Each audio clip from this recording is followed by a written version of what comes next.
Hello and welcome. This is Fitness for Golf Works, strength and conditioning for golfers. I'm your host, Michael Brownell.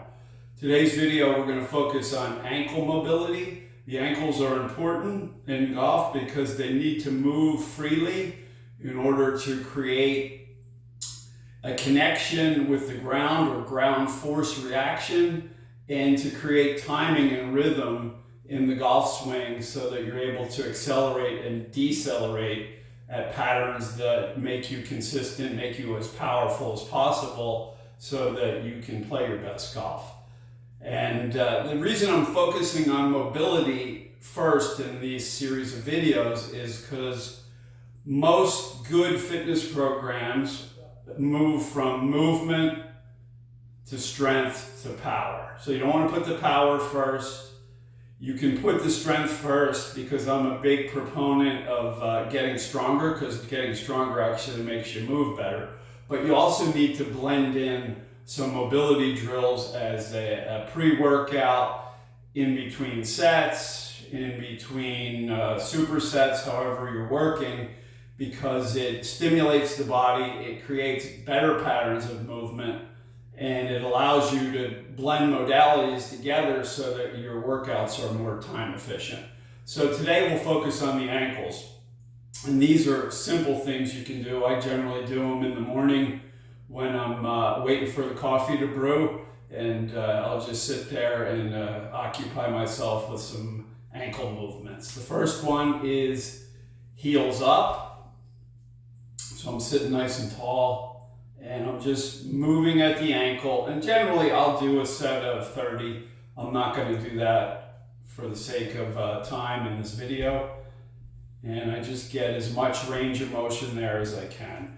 And then I'll move the feet a little bit forward, and I go toes up, which is dorsiflexion at the ankle.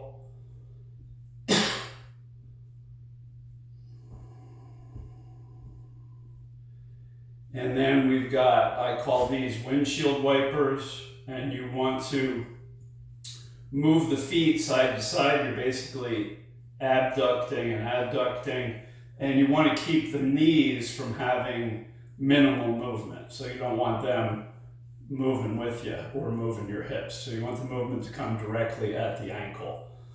Then the next one is eversion. So the outside of the ankle is coming, or the outside of the foot is coming up. And these may be difficult, but you have to bear with them. Get some movement there. Generally, the knees come together when you do this. And then we've got, I'll separate the knees for inversion. So that's the inside of the foot coming up. And again, you can do sets of 10, sets of 15, a couple sets.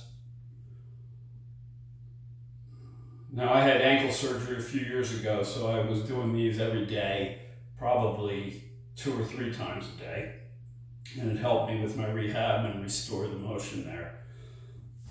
And then we've got lifting and spreading of the toes. So you lift the toes up, spread them open like you would spread your fingers, and you'll feel your arches lift. And you can do that standing, and you'll feel yourself immediately get taller. And having movement in the ankles connects you better to your feet. And your feet are the connection to the earth or the ground, and they're the farthest from the head. When they hurt, they're the closest to the head, but we tend to forget about them. So always remember where your feet are. And then we've got some ankle circles. So I'm going to do some pumps first. And you might notice my left knee does not straighten. Surgically repaired. And then we're going to do some circles. Inward circles. And my ankles don't get a lot of movement. And then outward circles. And usually I do sets of 10 to 15, go back to the pumps. And we've got one more, and I bought this after I had surgery.